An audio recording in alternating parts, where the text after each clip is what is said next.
Hi. അപ്പോ നിങ്ങളെ first ഒന്ന് ഇൻട്രൊഡ്യൂസ് ചെയ്യാമോ പ്രേക്ഷകർക്ക് വേണ്ടിയിട്ട്? ഹായ്, എൻ്റെ പേര് പാർവണ ദാസ്. എൻ്റെ വീട് പാലക്കാടാണ്. ഞാനിപ്പോൾ 8ൽ പഠിക്കുന്നു. Thank you. എൻ്റെ പേര് ശ്രീകുമാർ. പെരുമാറാണ് വീട്. ബസ് ഡ്രൈവറാണ്. പിന്നെ ചെറിയ ഇതുപോലെ അടച്ചായിട്ട് കൊണ്ട് പോകുന്നു. എങ്ങനെയാണ് റിംഗിങ് ലൈഫ് എന്ന ഷോർട്ട് ഫിലിമിലേക്ക് എത്തുന്നത്? ആദ്യം ഞാൻ ഫാഷൻ ഷോയിൽ കൂടെയാണ്. മിടുക്കിക്കുട്ടി സീസൺ 3 അതിലെ ടൈറ്റിൽ വിന്നർ ആയിരുന്നു. അതിലേക്കൂടെ 2-3 സിനിമയിൽ കയറി. അങ്ങനെയാണ് പിന്നെ ഇതിൽ ഈ ഒരു റിംഗിങ് ലൈഫിൽ കയറി. റിംഗ് ലൈഫ് ഞങ്ങൾ സിനിമ ചെയ്തുകൊണ്ടിരുന്നപ്പോൾ അതിൻ്റെ അസിസ്റ്റൻ്റായിട്ട് വർക്ക് ചെയ്തിട്ടുണ്ടായിരുന്നു സുകന്യ, ഇതിൻ്റെ സംവിധാനം. അപ്പോൾ അവിടെ വെച്ച് ഇതിനു മുമ്പ് ഒരു ഷോർട്ട് ഫിലിം ചെയ്തപ്പോൾ നമുക്കും ഓരോ അവസരം ഉണ്ടെങ്കിൽ തരണം എന്ന് പറഞ്ഞായിരുന്നു. അത് കഴിഞ്ഞ് വീണ്ടും ഒരു ദിവസം അവിടെ ചെന്നപ്പോഴാണ് ലൊക്കേഷൻ ചെന്നപ്പോൾ പറഞ്ഞു, സിനിമയുടെ ഇത് കഴിയുമ്പോൾ എനിക്കൊന്ന് കാണണം, എന്നിട്ട് വേണം പോകാട്ടെന്ന് പറഞ്ഞു.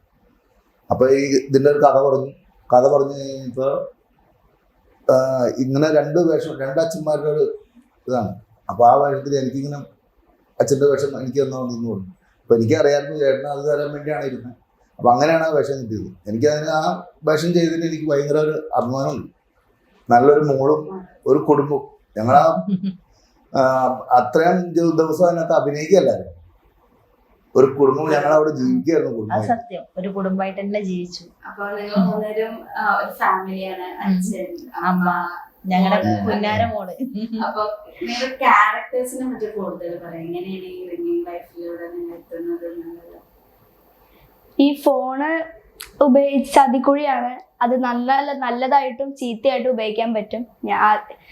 ഞാൻ അഭിനയിച്ച കഥാപാത്രം ചീത്തയായിട്ടാണ് ഉപയോഗിച്ചത്. അതാണ് പ്രശ്നം ഉണ്ടായത്. അതാണ്. അപ്പൊ ഈ ഒരു ഇപ്പോ മോളാണെങ്കിലും വളർന്നു വരുന്നു, ഒബ്വിയസ്ലി ഫോൺ അങ്ങനത്തെ കുറെ ഇൻഫ്ലുവൻസ് ആവാൻ ചാൻസ് ഉള്ള ഒരു ഏജ് ആണ്. അപ്പൊ ഈ റിംഗിങ് ലൈഫ് എന്നുള്ള ഒരു കഥ അല്ലെങ്കിൽ അതിലത്തെ ഒരു കഥാപാത്രം ചെയ്തപ്പോ ഒരു സ്വയം തോന്നിയായിരുന്നോ ശരിയാണ് ഫോൺ ഇങ്ങനെ ഉപയോഗിക്കാൻ തോന്നിയിരുന്നു. ഒരു മോൾക്ക് ഒരു ഒരു ടേണിംഗ് പോയിന്റ് പോലെ തോന്നിയായിരുന്നോ? അപ്പൊ അത് ലൈഫിൽ ഇൻഫ്ലുവൻസ് ചെയ്തു ശരിക്കും പറഞ്ഞ റിംഗിങ് ലൈഫ് എന്നുള്ള കഥ നന്നായി ചെയ്തിരുന്നു. എന്റെ ക്ലാസ്സിലുള്ള കുറെ കുട്ടികൾക്ക് അയച്ചു കൊടുത്തു. അവരൊക്കെ പറഞ്ഞു ഇങ്ങനെ ഉപയോഗിച്ച പ്രശ്നം ഉണ്ടാവും, എന്നിട്ട് ഉപയോഗിക്കില്ല അങ്ങനെയൊക്കെ പറഞ്ഞിട്ടുണ്ട്. എന്റെ കഥാപാത്രത്തിന് നമ്മള് ദാരിദ്ര്യം പിടിച്ചൊരു കുടുംബമായിരുന്നു. ആ കുടുംബത്തിൽ ഇങ്ങനെ മൊബൈല് മക്കളെ പഠിപ്പിച്ച് ഇതാക്കി ഇപ്പൊ എല്ലാം ഫുൾ A+ മേടിച്ച് എല്ലാം ഇതായി കഴിഞ്ഞ് ഇപ്പൊ അവർക്ക് വേറെ പഠിക്കണം, പുറത്തു കൊണ്ട് പഠിപ്പിക്കണം. നമുക്ക് നമ്മുടെ നാട്ടിലൊന്നും സൗകര്യമില്ല. ആ പുറത്തു കൊണ്ട് പഠിപ്പിക്കാൻ വേണ്ടി പാടുപെട്ട് രണ്ടച്ഛന്മാരും ഒരുപാട് കഷ്ടപ്പെട്ടിട്ടാണ് മക്കളെ കൊണ്ടാക്കുന്നത്. വീട്ടിൽ നിന്ന് ഒരു ദിവസം പോലും പിരിഞ്ഞു നിൽക്കണില്ല. അവരെ വേറെ സ്ഥലത്ത് കൊണ്ടുപോയി നിർത്തിയിട്ട് പോകുന്ന ഒരു രംഗമൊക്കെ ഉണ്ട്. അത് നമുക്ക് സഹിക്കാൻ പറ്റില്ല. സ്വന്തം മക്കളെ കൊണ്ടൊന്നും നിർത്തുന്നില്ലേ? സത്യം, ഒരു സ്വന്തം മോളെ എങ്ങനെയാണോ നമ്മള് മറ്റൊരു സ്ഥലത്തേക്ക് മാറ്റി നിർത്തുക, അന്നേരം ഉണ്ടാവുന്ന ആ ഒരു ഫീല് ശരിക്കും ഞങ്ങൾക്ക് അത് അവിടെ അനുഭവപ്പെട്ട്. അത് മോളാണെങ്കിലും അഭിനയിക്കല്ലായിരുന്നു ഞങ്ങളതിനകത്ത്, ശരിക്കും ജീവിക്കായിരുന്നു. അപ്പൊ ഈ കഥാപാത്രങ്ങൾ പറഞ്ഞു തരുമ്പോഴും ഒരുപാട് ഞങ്ങൾക്ക് പറഞ്ഞു തരേണ്ടി വന്നിട്ടില്ല. ഇത് ഇപ്പോഴും ഇത് ഓർക്കുമ്പോ ഭയങ്കര സങ്കടമാണ്. അതിനകത്ത് അഭിനയിച്ചത് ഓർക്കാൻ തോന്നുന്നു. അത് കണ്ടപ്പോ കുറെ ആൾക്കാർ പറഞ്ഞപ്പോ ഞങ്ങളത് കണ്ടിട്ട് കരഞ്ഞു. ഈ കഴിഞ്ഞ ദിവസം ഞാൻ ബസ്സിൽ പോണ ഒരുപാട് സ്ഥിര യാത്രക്കാരുണ്ട്. ഇവർക്കൊക്കെ ഞാൻ അയച്ചു കൊടുത്തിട്ടുണ്ട്. ഇവരൊക്കെ അയച്ചത് കണ്ടു കഴിഞ്ഞിട്ട് എല്ലാവരും പറയും മരിക്കണ്ടായിരുന്നു കേട്ടോ. അവസാനം മരിക്കാനുണ്ടപ്പോ ഞങ്ങൾക്ക് സങ്കടം വന്നു. ഇത് മക്കളും കാരണന്മാരും ഒരുമിച്ചിരുന്ന്, പ്രത്യേകിച്ച് അമ്മമാരും പെൺമക്കളും ഒരുമിച്ചിരുന്ന് ഒരു കുടുംബത്തിലിരുന്ന് കാണേണ്ട സംഭവമാണ്. ഭക്ഷണം കഴിക്കാൻ പോണ സ്ഥിരമായിട്ട് ഭക്ഷണം കഴിക്കാൻ പോണ ഹോട്ടലുണ്ട്. അവിടെ ഒരു ചേച്ചി, ആ ചേച്ചിക്ക് ഇത് അയച്ചു കൊടുത്തു, ഇതൊന്ന് കാണണം, നിങ്ങൾ കണ്ടിട്ട് പെൺമക്കൾക്ക് ഇല്ലേ ഇതൊന്ന് അവരുടെ കൂടെ ഇരുന്ന് കാണണോട്ടോ എന്നിട്ട് പറയുന്നു. എൻ്റെ വീട്ടിൽ എൻ്റെ മോളെന്തിനും ചെയ്യുമ്പോൾ ഞാൻ പറയാറുണ്ട്, മോനെ അച്ഛൻ്റെ റിംഗ് ലൈഫ് പോലെ ആക്കോ ഇല്ല അച്ഛാ. എനിക്കത് കണ്ടപ്പോ പോലെ അതിനും ഇങ്ങനെ ഓരോ തോന്നലുകളാണ്. ഇപ്പൊ ഫോണിൽ വേറെ സാധനങ്ങളും നോക്കലൊന്നുമില്ല. എന്നിട്ട് ഈ എന്താണ്ട് കളിക്കുന്ന സാധനമുണ്ട്, അതല്ലാണ്ട് വേറെ ഒരു ഫോണിൽ കളിക്കുന്നില്ല.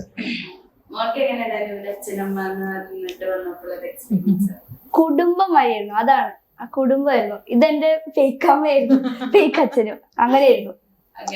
എവിടെ വിളിച്ച് കണ്ടാലും ആ ഫേക്ക് അച്ചാന്ന് പറഞ്ഞിട്ട് ഓടി വരും ഫേക്ക് അച്ഛാ ഫേക്ക് അമ്മ വിളിച്ചിട്ട്. അപ്പൊ ഈ റിംഗിങ് ലൈഫ് എന്ന് പറഞ്ഞ ഷോർട്ട് ഫിലിം അല്ലാണ്ട് നിങ്ങൾ വേറെ എന്തെങ്കിലും ഒരു ഷോർട്ട് ഫിലിം അല്ലെങ്കിൽ ഫിലിം എന്തെങ്കിലും ചെയ്തിട്ടുണ്ടോ? ഇപ്പൊ അതിനോട് ചെയ്ത് തീർന്നിട്ടുണ്ട്. യുവാക്കൾ എന്ന് പറഞ്ഞൊരു സിനിമ അത് ചെയ്തു. പിന്നെ വേറെ 2-3 അത് തുടങ്ങി, മഴ കാരണം തുടങ്ങാണ്ടിരിക്കുന്ന.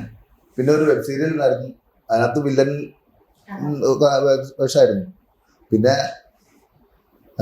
ഇപ്പൊ മഴ മാറിയാൽ തുടങ്ങുമായിരിക്കും. അപ്പൊ മഴയുടെ കൊണ്ടാണ് തുടങ്ങാത്തത്, കാരണം ഇടയ്ക്ക് വെച്ച് നിർത്തേണ്ട വരരുതെന്നും പറഞ്ഞു. ഞാൻ ഫാഷൻ ഷോ ചെയ്തിരുന്നു, പരസ്യം കുറച്ച് ചെയ്തിട്ടുണ്ടായിരുന്നു. പിന്നെ 2-3 പടം കഴിഞ്ഞു. ശേഷം മൈക്കിൾ ഫാത്തിമ, പിന്നെ pan Indian story VC Abhilash ആയിരുന്നു ഡയറക്ടർ, വിഷ്ണു കൃഷ്ണന്റെ.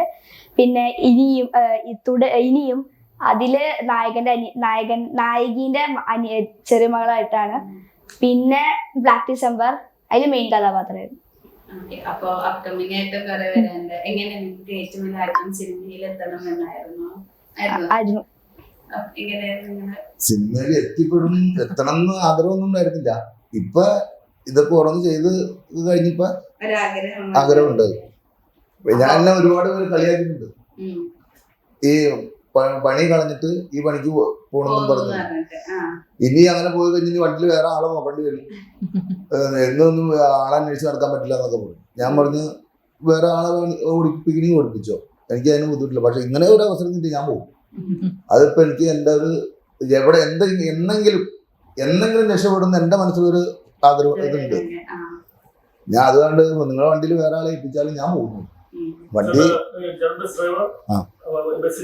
പോകുമ്പോ തന്നെ ഇതുപോലത്തെ ഒരുപാട് അനുഭവങ്ങളും കഥകളും കാര്യങ്ങളും കേട്ടിട്ടുണ്ടാവും, അവരൊക്കെ പറഞ്ഞിട്ടുണ്ടാവും. അപ്പൊ അതില് ഇതുപോലത്തെ എന്തെങ്കിലും അനുഭവങ്ങളോ കാര്യങ്ങളൊക്കെ ഉണ്ടായിട്ടുണ്ടോ? ഇതുപോലത്തെ അനുഭവം എന്ന് പറഞ്ഞാൽ ഇപ്പൊ ഈ റിംഗ് ലൈഫിന്റെ പോലത്തെ അനുഭവം ആരും പറഞ്ഞു കേട്ടിട്ടില്ല. കാരണം ഇതിപ്പോ പണ്ട് ഉണ്ടായിരുന്ന കഥയാന്നൊക്കെ പറഞ്ഞു പലരും. പക്ഷേ ഈ കഥയ്ക്ക് നിങ്ങൾ കണ്ടു കഴിഞ്ഞിട്ട് കഥയ്ക്കും കഥാപാത്രത്തിനും എല്ലാത്തിനും വ്യത്യാസമുണ്ട്.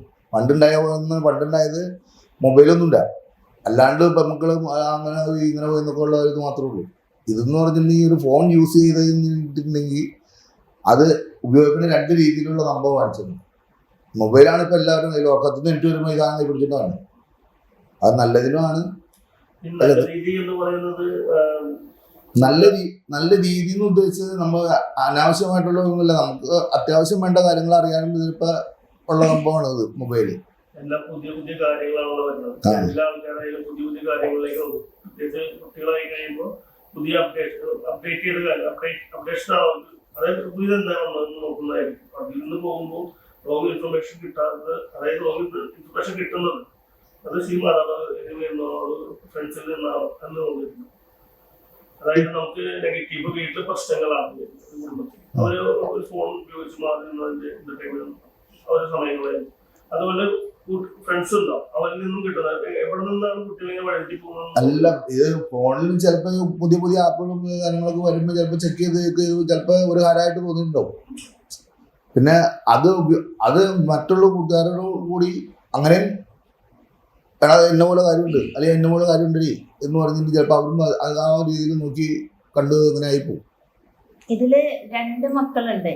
ഒന്ന് ഇവളുടെ ഫ്രണ്ടായിട്ട്, അന്ന് ഫ്രണ്ടല്ല ഏട്ടനെ മക്കളായിട്ടാണ്. പക്ഷെ അതില് മറ്റേ മോള് ഫോണ് യൂസ് ചെയ്യുന്നത് നല്ല കാര്യത്തിന് മാത്രമായിട്ടാണ്. ആ കുഞ്ഞ് പഠിക്കാൻ വേണ്ടിയിട്ട് മാത്രമാണ് ഫോൺ യൂസ് ചെയ്യുന്നത്. അപ്പോഴും ആ കുഞ്ഞ് ഇവളെ വിലക്കുന്നുണ്ട്, പാടില്ല എന്ന് പറഞ്ഞിട്ട്. പക്ഷെ അതിനെ അതിജീവിച്ചിട്ട് ഞങ്ങളെ പുന്നാര മോള് കുരുത്തക്കേട് കളിക്കണതാ. പാർവണദാസ്. എന്തോ തോന്നുന്നു മാതാപിതാക്കളിൽ നിന്നാണോ, അത് പുതിയ ഫോൺ കൈ കിട്ടുന്നുണ്ടോ, അത് പുതിയ പുതിയ കാര്യങ്ങൾ അറിയാനുള്ള ആഗ്രഹം കൊണ്ടാണോ, അത് ഫ്രണ്ട്സിൽ നിന്നാണോ, എങ്ങനെയാണ് കുട്ടികളിലേക്ക്? ഒന്നാമത് ഫ്രണ്ട്സിന്റെ കയ്യിൽ നിന്നും ആവാം. പുതിയൊരു അപ്ഡേഷൻ ഓരോന്ന് വരുമ്പോൾ നമുക്ക് ഒന്ന് ഉപയോഗിക്കാൻ തോന്നും. ഉപയോഗിക്കുമ്പോഴാണ് ഇങ്ങനത്തെ പ്രശ്നങ്ങൾ വരിക. അത് നമുക്ക് ഉപയോഗിക്കുമ്പോൾ മോശമാണെന്ന് തോന്നി. അതിനെ നിയന്ത്രിക്കാൻ പാർവണദാസിന്റെ അഭിപ്രായത്തിൽ മാതാപിതാക്കളാണോ കൂടുതൽ നല്ലത്, അതോ ഫ്രണ്ട്സ് തന്നെയാണോ, അതോ സ്വയം തിരിച്ചറിവ് നിങ്ങൾക്ക് ഉണ്ടാവില്ലല്ലോ നല്ലതാണോ ഇല്ലയോ എന്ന് അറിയാൻ പറ്റില്ല. അപ്പൊ അതിലെന്താണ് അഭിപ്രായം? മാതാപിതാക്കളായിരിക്കും എന്തായാലും മാറ്റി നിർത്തുക. ഫോണിനെ ഉപയോഗിക്കാൻ പാടില്ല. ചീത്തയും നല്ലതോ മാതാപിതാക്കളാണ് പറഞ്ഞു തരിക. മാതാപിതാക്കൾക്ക് ഇങ്ങനെ അറിയാൻ പറ്റും ഇത് നമ്മൾ നോക്കുന്ന കാര്യങ്ങൾ നല്ലതാണെന്ന് വെച്ചിട്ടല്ലോ നമ്മളത് അങ്ങനെ ആവില്ല നമ്മളങ്ങനെ പോവില്ല എന്ന് പറഞ്ഞാലും വീട്ടിൽ അവരങ്ങനെ സംസാരിക്കുമല്ലോ. അവര് പറയുമ്പോൾ ഒരു വിലക്കായിട്ടല്ല എന്താണ് ഇങ്ങനെ പറയുന്നത്, എന്താണ് എന്നോട് അതിൽ നിന്ന് പ്രോത്സാഹിപ്പിക്കേണ്ടതെന്ന് ചോദിക്കുമല്ലോ. അപ്പൊ എന്താണ് തോന്നാറ്, എന്താണ് പുതിയ ആളുകൾ ഈ മാതാപിതാക്കൾ പലതും വേണ്ട അത് എടുക്കരുത്, അങ്ങനെ ചെയ്യരുത്, അങ്ങനെ പോകരുതെന്നൊക്കെ പറയുമ്പോൾ എന്താണ് പറയാനുള്ളത്? ഈ അങ്ങനെ പറയുമ്പോൾ അത് ശരിയാണെന്നാണോ അതോ തെറ്റാണെന്നോ? ചില സമയത്ത് തെറ്റായിട്ടും തോന്നാറുണ്ട്, ചില സമയത്ത് ശരിയായിട്ടും തോന്നാറുണ്ട്.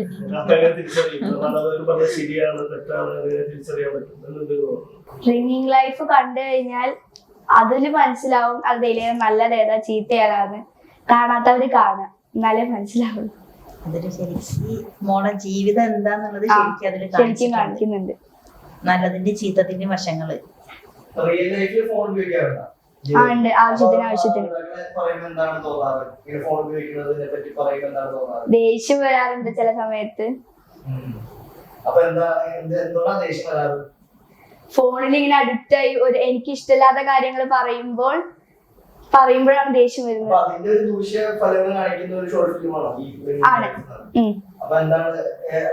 ചിന്തിച്ചായിരുന്നോ ഈ റിംഗിങ് ലൈഫ് ശേഷം ശരിയാണ് അവര് പറഞ്ഞത് കാര്യങ്ങൾ ചിന്തിച്ചായിരുന്നു. ഫ്രണ്ട്സിനോടൊക്കെ എന്നിട്ട് പറഞ്ഞോ നിങ്ങളും ഇത് ശ്രദ്ധിക്കണം എന്നെല്ലാം? എല്ലാരും കാണണം. അപ്പൊ എന്റെ ഒരു ഫ്രണ്ട് പറഞ്ഞു, ഇനി ഇത് കണ്ടതുകൊണ്ടാണ് എനിക്ക് ഈ ലൈഫിൽ ചേഞ്ച് വരാൻ പോകുന്നത്, ഇനി ഞാൻ ഫോണെ നോക്കാറില്ല, ഇനി ഒരുപാട് നോക്കില്ല എന്നൊക്കെ പറഞ്ഞിട്ട് മാറി ചിന്തിക്കാൻ തുടങ്ങി.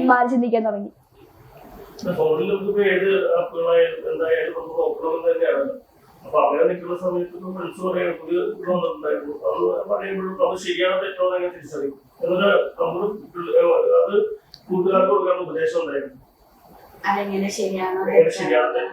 ഉപദേശം കൊടുക്കാൻ പറ്റും പറയാനുണ്ടായിരുന്നു. ആദ്യം അത് പാരന്റ്സിനോട് ചോദിക്കുക. പാരന്റ്സിനോട് ചോദിച്ചാൽ നല്ലതാണോ ചീത്തയാണോ പാരന്റ്സ് പറയുന്നത്, അത് ഫ്രണ്ട്സിന്റെ അടുത്ത് പറയുക.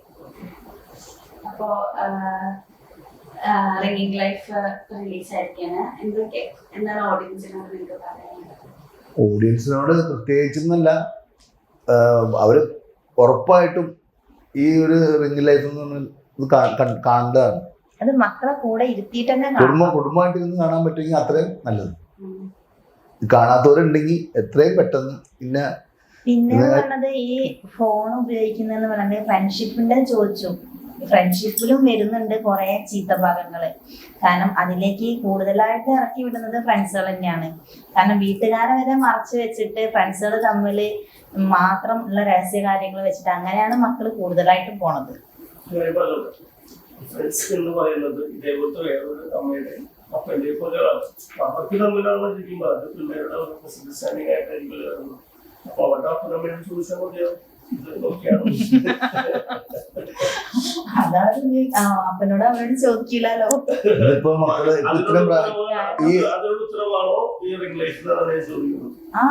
അതിനുള്ള ഉത്തരവാണോ ചോദിച്ചിരിക്കുന്നത്? ശരിക്ക് അച്ഛനോടും അമ്മനോടും മക്കള് ചോദിക്കുന്നില്ല. പക്ഷെ ചില മക്കള് അച്ഛനോടും അമ്മനോടും അത് ചോദിച്ച് മനസ്സിലാക്കുന്നുണ്ട്. രണ്ട് വിഭാഗമായിട്ട് തന്നെയാണ് ഇപ്പൊ മക്കളുടെ ജീവിതം മുന്നോട്ട് പോയിക്കൊണ്ടിരിക്കുന്നത്.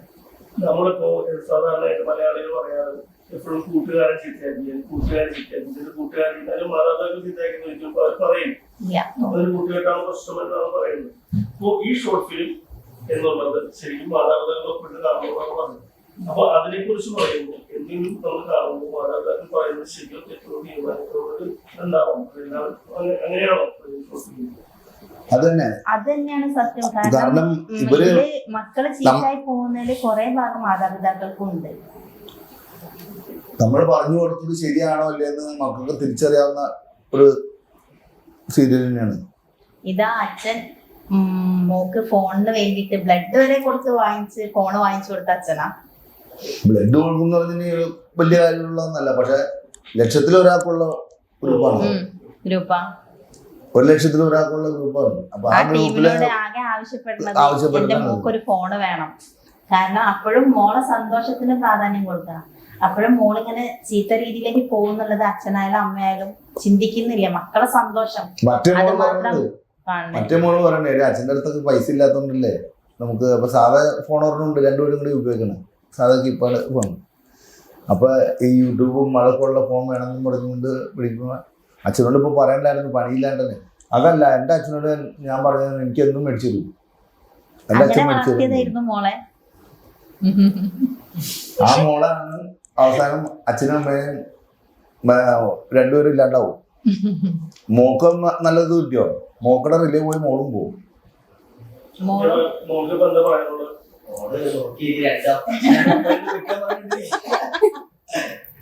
എല്ലാവരും റിംഗിങ് ലൈഫ് ഷോർട്ട് ഫിലിം കാണണം. പാരന്റ്സിനോട് ഇരുന്ന് കാണാൻ തന്നെയാണ് വേണ്ടത്. അതാ എനിക്ക് പറയാനുള്ളൂ.